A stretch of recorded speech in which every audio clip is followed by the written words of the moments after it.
Salam. Sejak dosa masuk dalam hidup manusia, maka tubuh manusia, salah satu dampak daripada dosa adalah tubuh manusia menjadi rawan. Rawan akan kelemahan, rawan akan penyakit, dan sebagainya. Jadi segala macam penyakit itu bisa menyerang dalam hidup manusia. Tetapi hari ini saudara, saya akan mengajak setiap kita untuk merenungkan kebenaran firman Tuhan. Bahwa setiap penyakit itu ada obatnya. Amin. Pahaminya loh, yuk amin. Saudara, meskipun secara medis atau menurut kedokteran, ada jenis-jenis penyakit yang katanya tidak bisa sembuh, tidak bisa diobati. Misal diabetes, katanya tidak bisa disembuhkan. Kemudian asma, HIV, dan mungkin juga ada penyakit yang lain.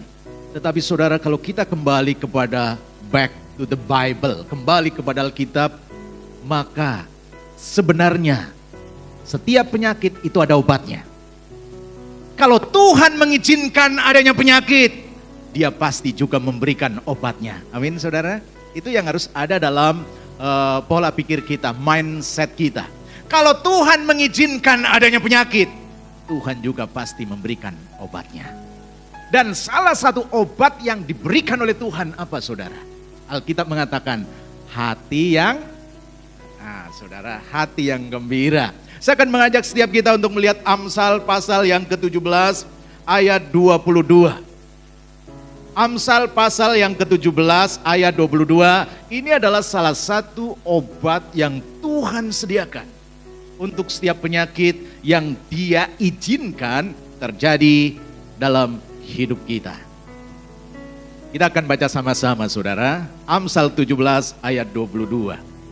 Jadi kalau tadi pagi tema firman Tuhan percaya dan mempercayakan hidup kepada Allah, tapi sore hari ini temanya adalah setiap penyakit ada obatnya saudara. Kita akan baca sama-sama Amsal 17 ayat 22, 1, 2, 3. Hati yang gembira adalah obat yang manjur, tetapi semangat yang patah mengeringkan tulang. Kenapa di sini tidak disebutkan penyakitnya? Saudara, kalau bicara penyakit itu banyak banget. Namanya juga apik-apik saudara, nama penyakit itu indah-indah. Seperti kemarin corona, wah kan bagus tuh namanya. Tapi itulah penyakit, ada lupus, ya, macam-macam saudara. Nah kalau di sini tidak disebutkan penyakitnya, berarti Tuhan mau berkata, apapun penyakitnya ada obatnya. Dan salah satu obatnya apa? Hati yang, di situ dikatakan hati yang gembira adalah obat. Obat yang apa? Bukan saja manjur, tapi di situ yang cespleng saudara ya, yang manjur. Ya. Manjur artinya apa saudara? Hah? Manjur artinya apa? Mujarab ya. Mujarab. Ya baunya hebat saudara ya. Ada yang hari-hari ini hatinya dipenuhi dengan kegembiraan? Coba angkat tangan. Loh, memang lagi pada sedih toh? Coba, siapa yang lagi dipenuhi dengan kesedihan angkat tangan? Oh ada, puji Tuhan jujur saudara. Kalau yang lain gak tahu saudara, lagi sedih atau lagi gembira saya gak tahu saudara. Tapi hari ini firman Tuhan memberitahu kepada kita, bahwa hati yang gembira adalah obat yang manjur. Jadi bukan hanya sekedar obat, tapi obat yang mujarab. Kata Pak Hendro saudara, ya mujarab, manjur saudara. Dan obat ini murah, gak perlu ke rumah sakit, gak perlu ke dokter saudara. Ya. Untuk memiliki hati yang gembira, itu tempatnya bukan di apotik, bukan di rumah sakit. Nah kita hari ini akan melihat saudara, bagaimana kita boleh memiliki hati yang gembira, sehingga kita boleh mendapatkan obat yang manjur bagi setiap penyakit yang Tuhan izinkan terjadi dalam hidup kita. Jadi kembali dalam pola pikir kita, kalau Tuhan izinkan adanya penyakit, Tuhan pasti menyediakan obatnya. Kalau di sini Tuhan tidak menyebutkan satu penyakit pun di sini, artinya semua penyakit itu ada obatnya. Dan salah satu obat yang diberikan oleh Tuhan adalah apa? Obat, yaitu hati yang gembira. Nah pertanyaannya adalah bagaimana membuat hati gembira sehingga mendapatkan obat yang manjur, saudara. Ya. Bagaimana kita boleh mendapatkan hati gembira? Yang pertama saudara, untuk mendapatkan hati yang gembira yang pertama adalah bebaskan hati dari sakit hati. Ya. Bebaskan hati dari sakit hati. Coba kita baca di dalam Efesus pasal 4 ayat 31. Efesus pasal 4 ayat yang ke-31.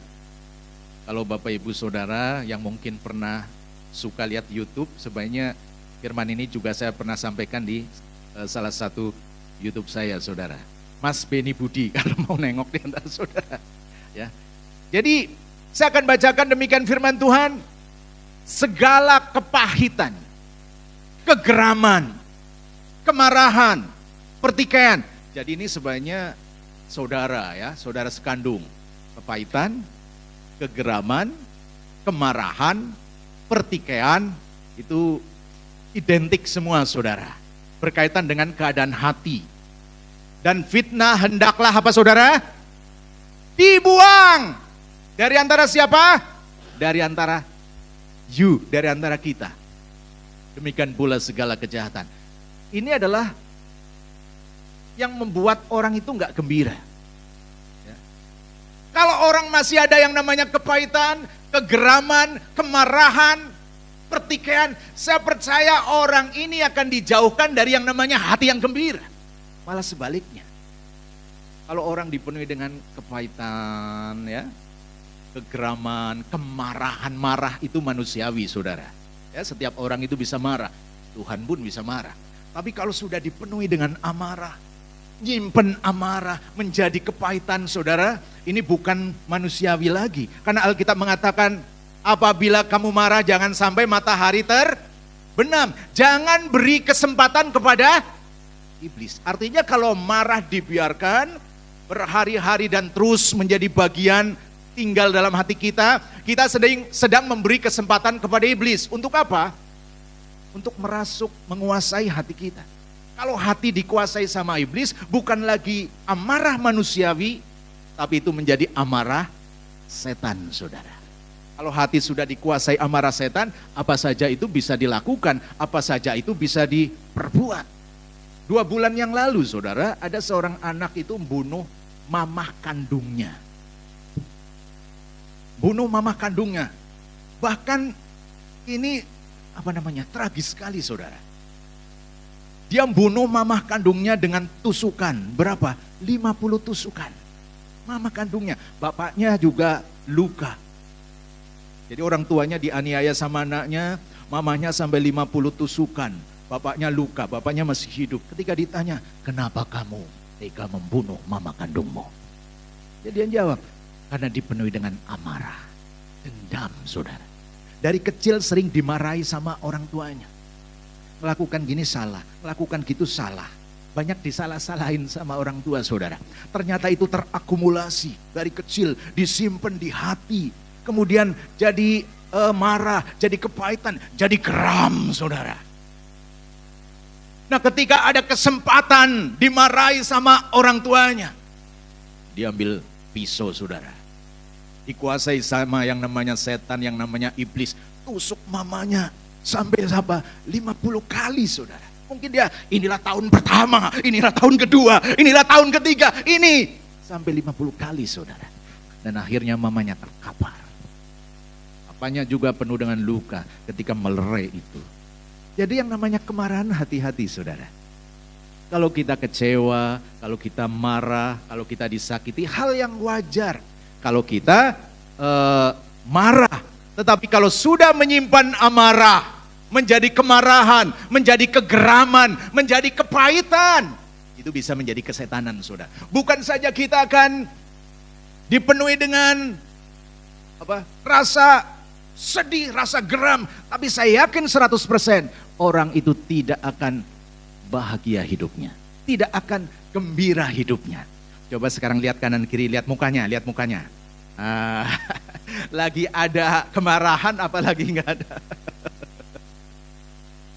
Saudara, kalau masih ada yang namanya ini, Alkitab katakan hendaklah dibuang. Saudara, siapa yang setiap hari buang sampah? Angkat tangan, ayo. Hampir setiap hari kita buang. Kenapa sampah dibuang? Bukan hanya karena kotor, karena busuk, tapi bisa mengundang segala macam, bukan memberikan kesembuhan, bukan memberikan pemulihan, malah bisa jadi bikin penyakit, sehingga perlu dibuang. Nah demikian juga hal seperti ini, itu bisa mengundang segala macam penyakit ada dalam hidup kita. Kalau orang dipenuhi dengan amarah saudara, tidur yang seharusnya nyenyak, ya nggak nyenyak. Walaupun gaya miring, gaya nungging, gaya apa saudara. Kalau sudah dipenuhi dengan amarah, dia akan guling saudara. Gak bisa tidur nyenyak. Itu baru urusan tidur. Makan juga jadi gak enak.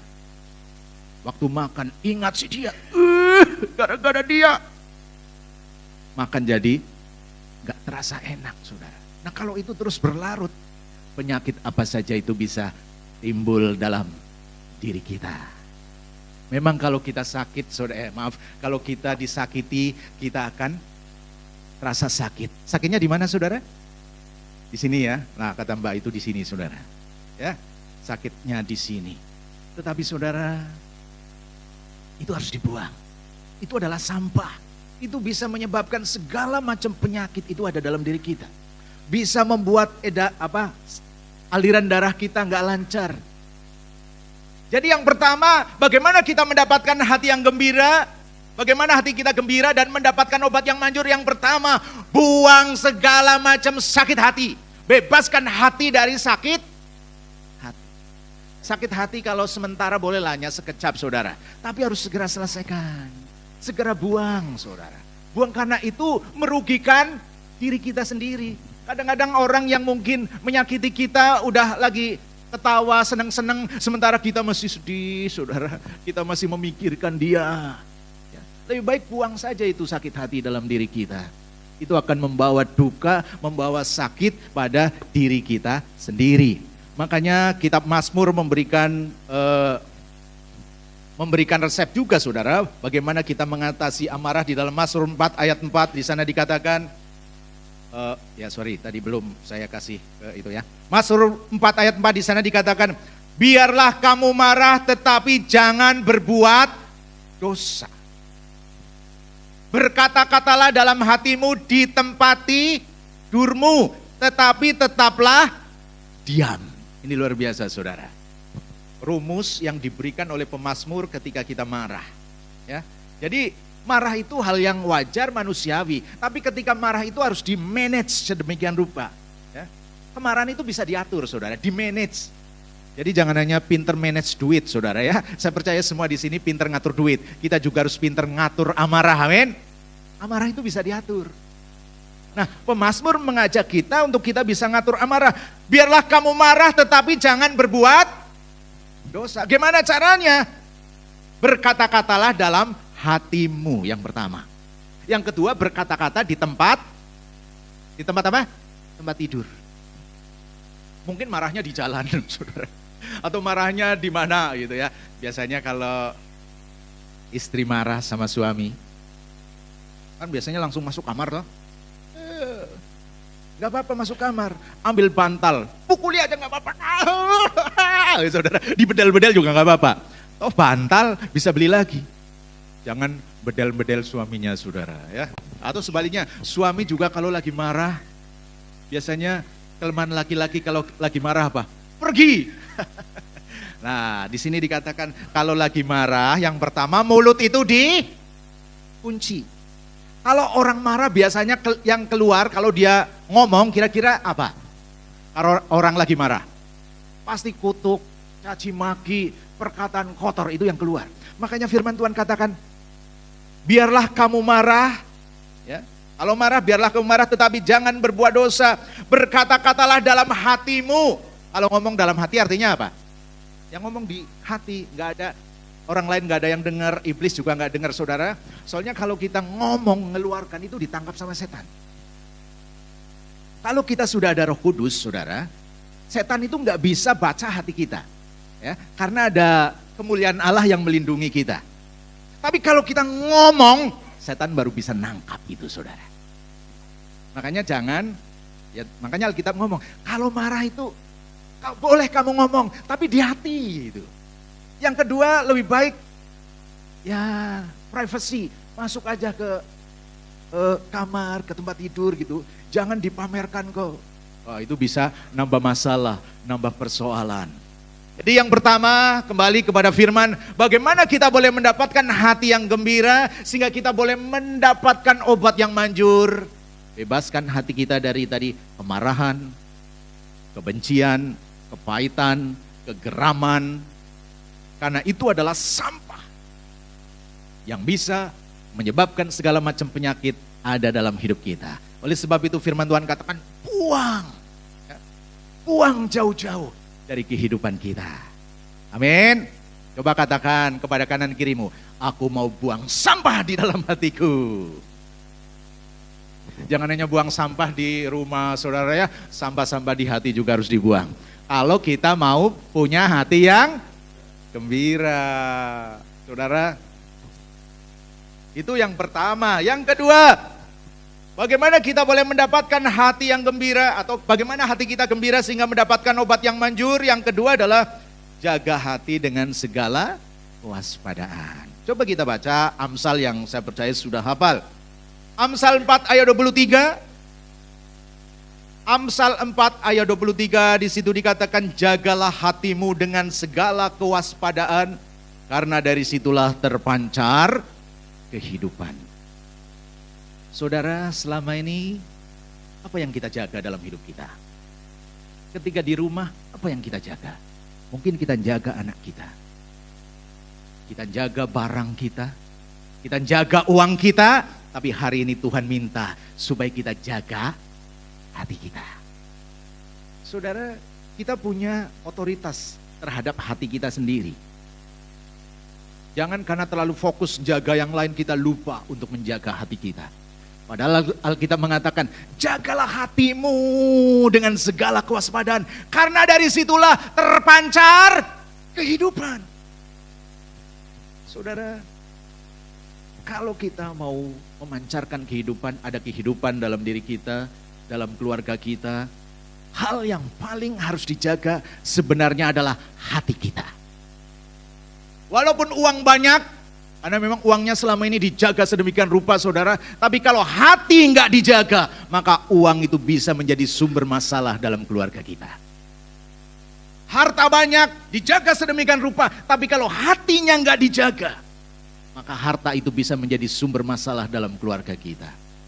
Saudara bisa menjadi musuh, kawan bisa menjadi lawan, lawan bisa menjadi kawan, saudara kandung bisa bantai-membantai, gara-gara urusan harta, urusan tahta. Kalau tidak jaga hati. Saudara, hati kita itu, kita punya hati, itu harus dijaga sedemikian rupa. Baik hati secara fisik, ya liver, jadi kita juga punya hati itu juga harus dijaga saudara.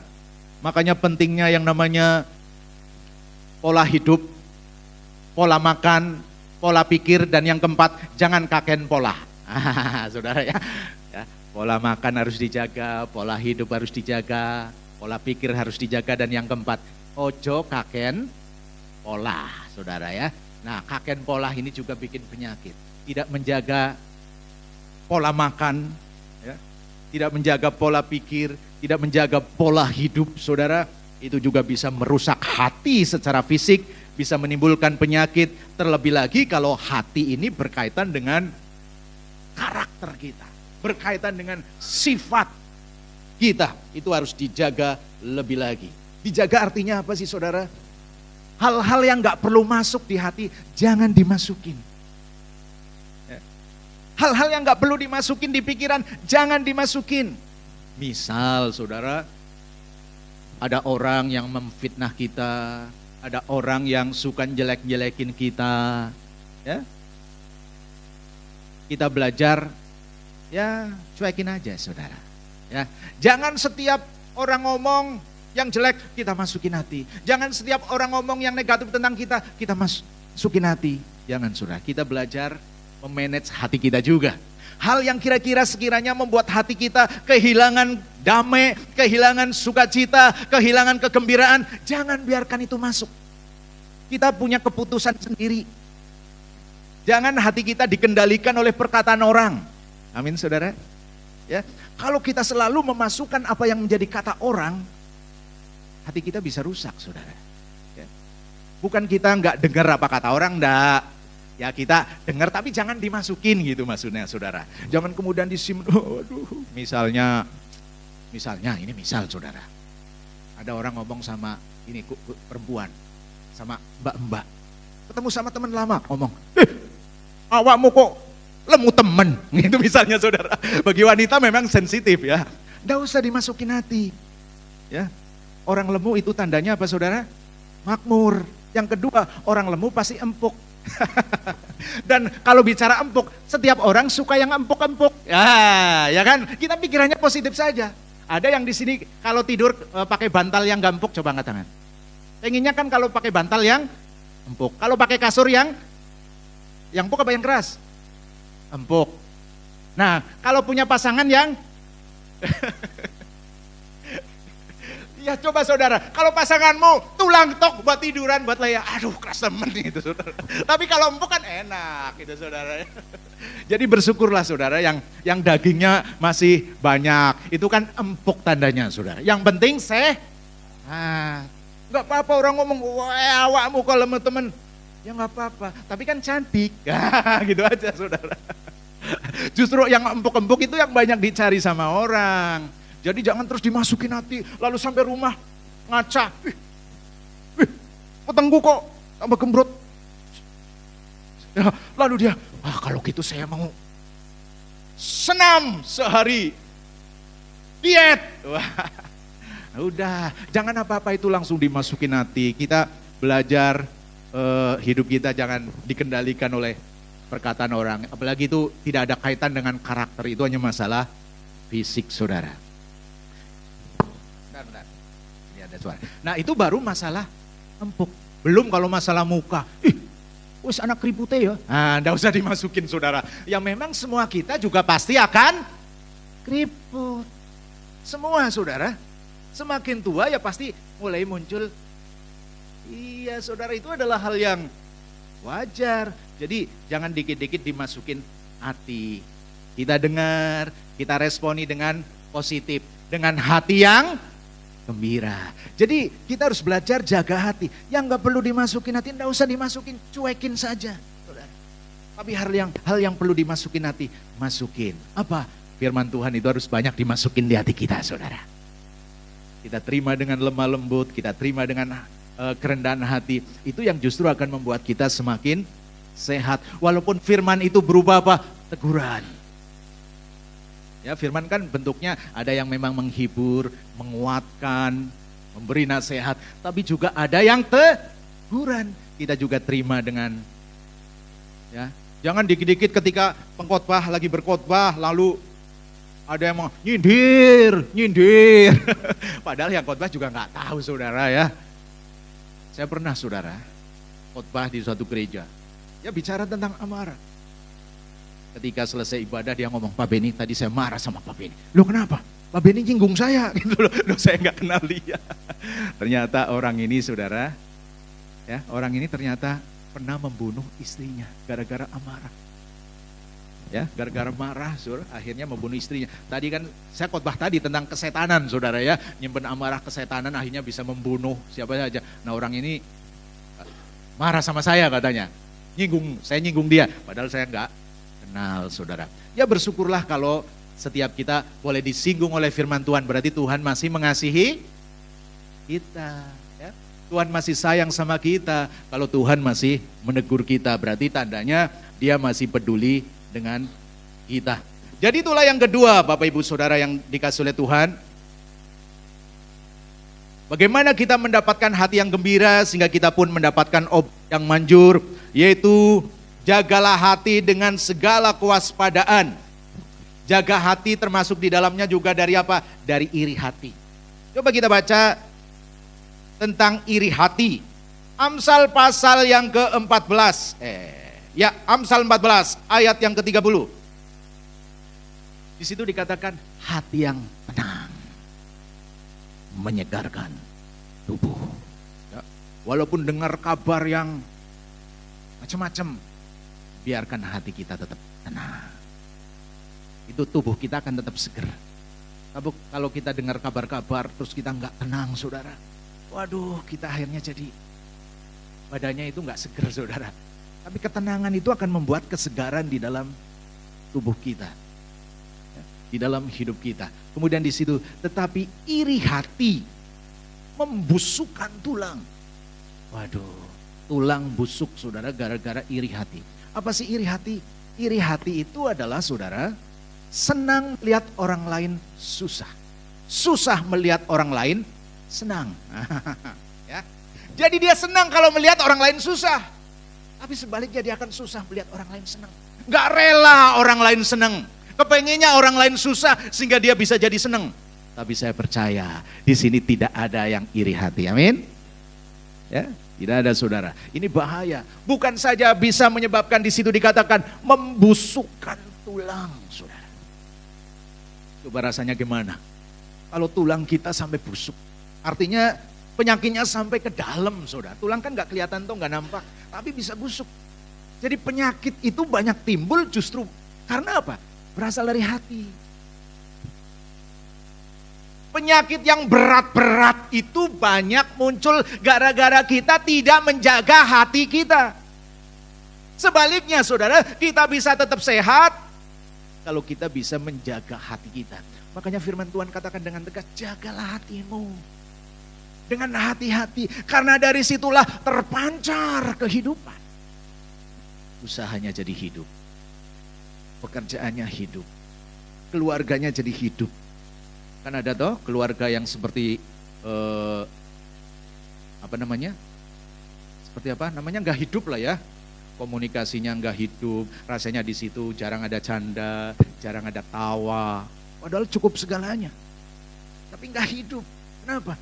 Ya mungkin karena salah satunya adalah masing-masing tidak jaga hati, malah sebaliknya saling curiga di hati, saudara, saling iri hati. Itu membuat sesuatu tidak hidup. Tapi sebaliknya ketika kita mau jaga hati dengan kehati-hatian, maka itu akan memancarkan kehidupan di dalam hidup kita, di dalam keluarga kita. Kan ada lagu kan? Jagalah hati, jangan kau nodai, jagalah hati, lentera hidup ini. Kata A.A. Kim saudara ya. Jadi itu yang kedua. Untuk mendapatkan hati yang gembira sehingga kita boleh mendapatkan obat yang manjur, jagalah hati. Yang ketiga saudara, bagaimana kita boleh memiliki hati yang gembira sehingga mendapatkan obat yang manjur? Yang ketiga adalah bangkitkan hormon endorfin saudara dalam diri kita. Apa sih hormon endorfin? Hormon endorfin itu hormon kebahagiaan. Saudara, yang namanya kebahagiaan itu ada di keputusan kita. Kita bahagia, kita tidak bahagia, terutama ada di keputusan diri kita sendiri. Kalau kita mengandalkan kebahagiaan kita kepada orang lain, justru kita nggak bisa bahagia. Karena seringkali orang lain justru membuat kita kebahagiaannya jadi hilang. Ya. Sukacitanya jadi hilang. Oleh sebab itu kebahagiaan itu bisa kita ciptakan sendiri, bisa kita bangkitkan. Itulah yang disebut dengan hormon kebahagiaan. Lakukan sesuatu yang kira-kira membuat kita itu bahagia. Yang penting itu tidak melanggar firman Tuhan.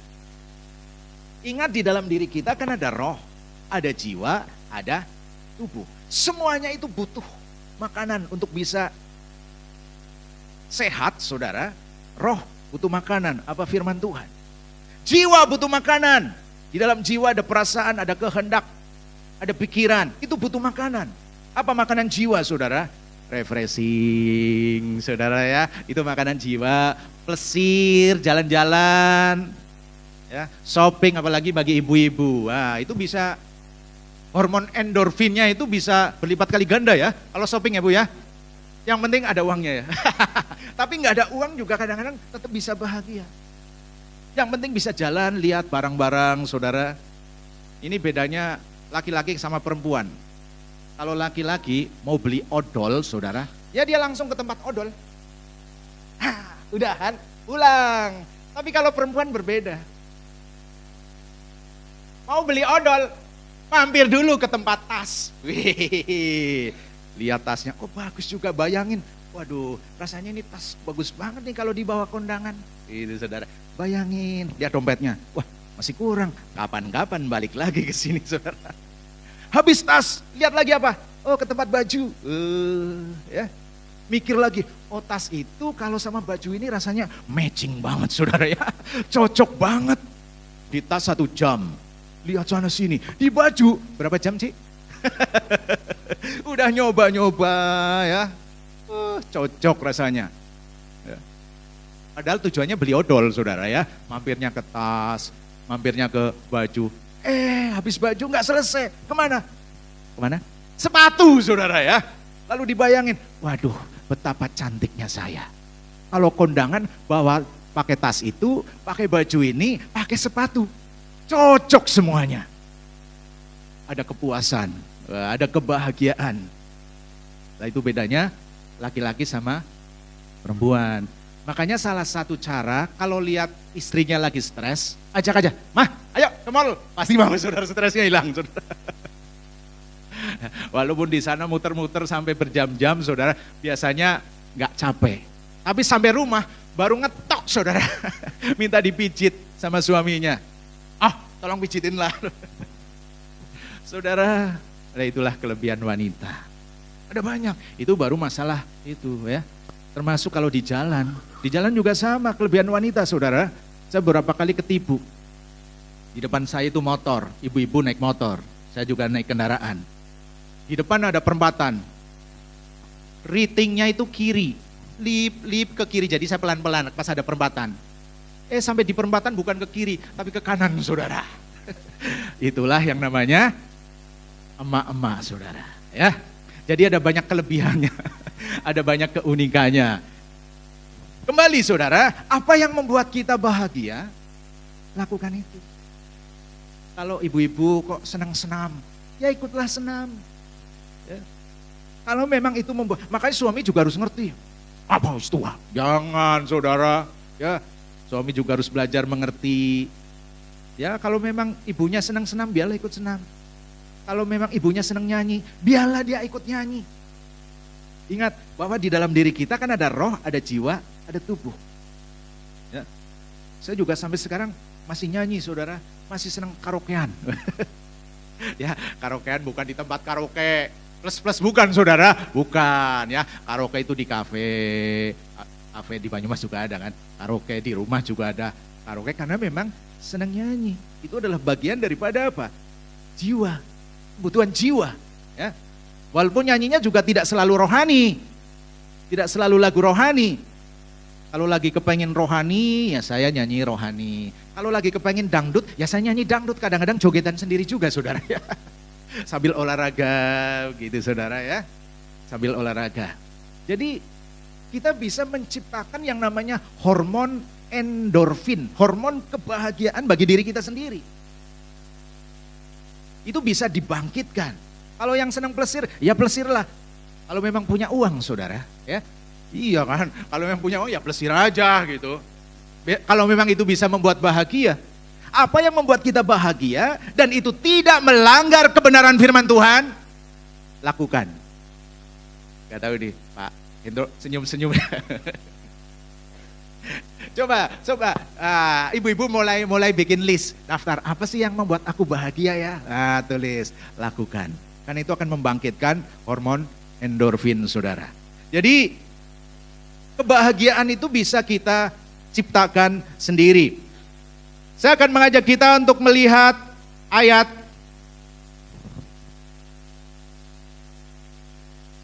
kembali kepada Amsal. Amsal 15 ayat 13. Amsal 15 ayat 13. Hati yang gembira membuat muka berseri-seri. Hatinya gembira, mukanya berseri. Bukan muka muram, bukan muka sedih. Tetapi kepedihan hati mematahkan semangat. Kemudian Amsal 16 ayat 24. Amsal 16 ayat 24 di situ dikatakan, perkataan yang menyenangkan adalah seperti apa? Sarang madu. manis bagi hati dan obat bagi tulang. Perkataan yang menyenangkan seperti sarang madu. Mari kita renungkan sarang madu. Nah, kalau madu berada dalam sarangnya, berarti madu itu pasti murni. Ya, pasti asli. Kalau madu itu ada di sarangnya. Berbeda kalau madunya sudah di toko, pasti walaupun jualnya ini madu asli, madu murni, tapi saya yakin sudah campuran. Kalau mau yang murni, madu itu masih di sarang, tinggal diperes. Nah, saudara, itu yang bisa menyegarkan sedemikian rupa. Makanya di Alkitab juga ada cerita tuh, bangsa Israel ketika dalam keadaan lemah, minum madu sedikit, seger lagi saudara. Karena madunya itu murni. Nah di sini dikatakan perkataan yang menyenangkan adalah seperti sarang madu. Yang bisa menyegarkan. Manis bagi hati, obat bagi tulang. Nah kembali pertanyaannya, perkataan yang menyenangkan itu perkataannya siapa?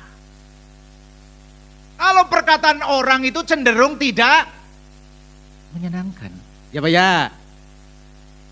Ada yang saudara perkataan kanan kirimu selalu menyenangkan saudara, apa justru sebaliknya membuat saudara tidak senang?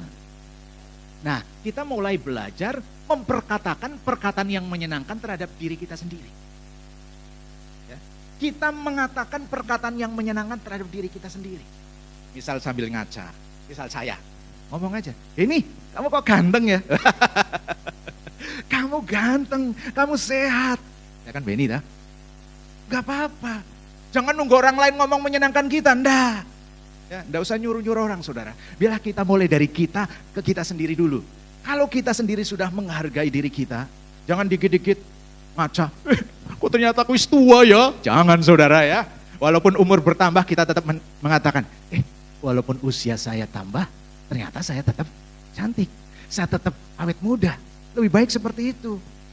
Perkatakan sesuatu yang paling enggak menyenangkan kita. Kalau kita dikit-dikit ngaca, ributnya tambah mending, apalagi saudara yang itu malah jadi racun bagi diri kita sendiri. Amin. Ya, usia kita nggak bisa ngutak-ngutik, itu akan selalu bertambah. Tapi saya percaya yang namanya awet muda itu bisa saudara ya, bisa diperlambat. Caranya apa? Perkatakan aja buat diri sendiri. Amin saudara. Saya jadi ingat saudara, dulu saya SMP, SMA, tidak ada yang pernah memuji saya. Ganteng itu gak pernah saudara. Bahkan cinta saya ditolak terus.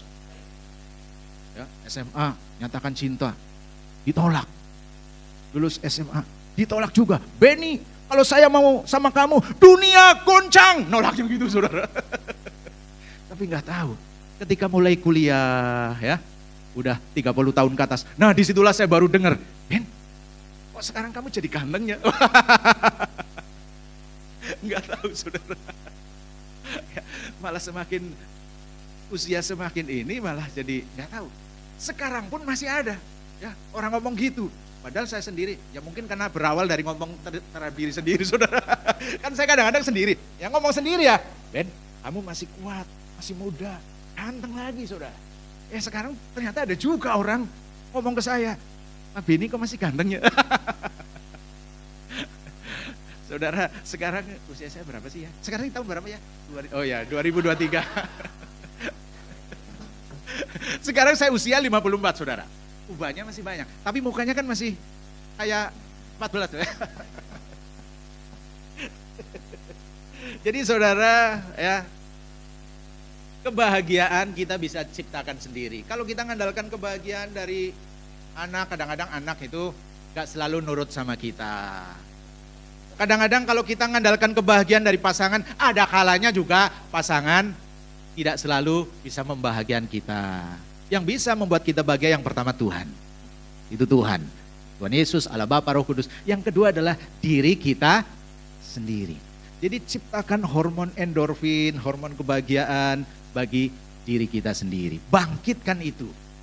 Sehingga kita buang semua hormon kepedihan yang disebut dengan kortisol, saudara. Itu hormon duka, hormon kesedihan. Yang membuat kita duka, sedih, kita buang. Tapi yang membuat kita bahagia, kita bangkitkan. Tapi dengan catatan tadi, tidak melanggar firman Tuhan. tidak melanggar kebenaran. Ya. Jadi itulah Bapak Ibu yang dikasih oleh Tuhan, 3 hal. Bahwa setiap penyakit ada obatnya. Dan salah satu obat adalah hati yang gembira.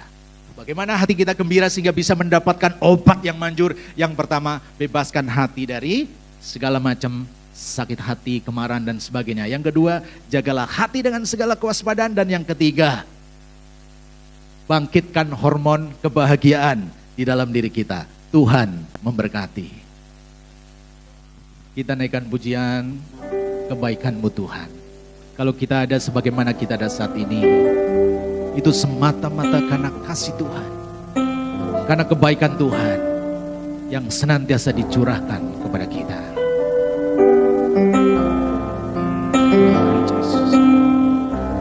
Ku cintakan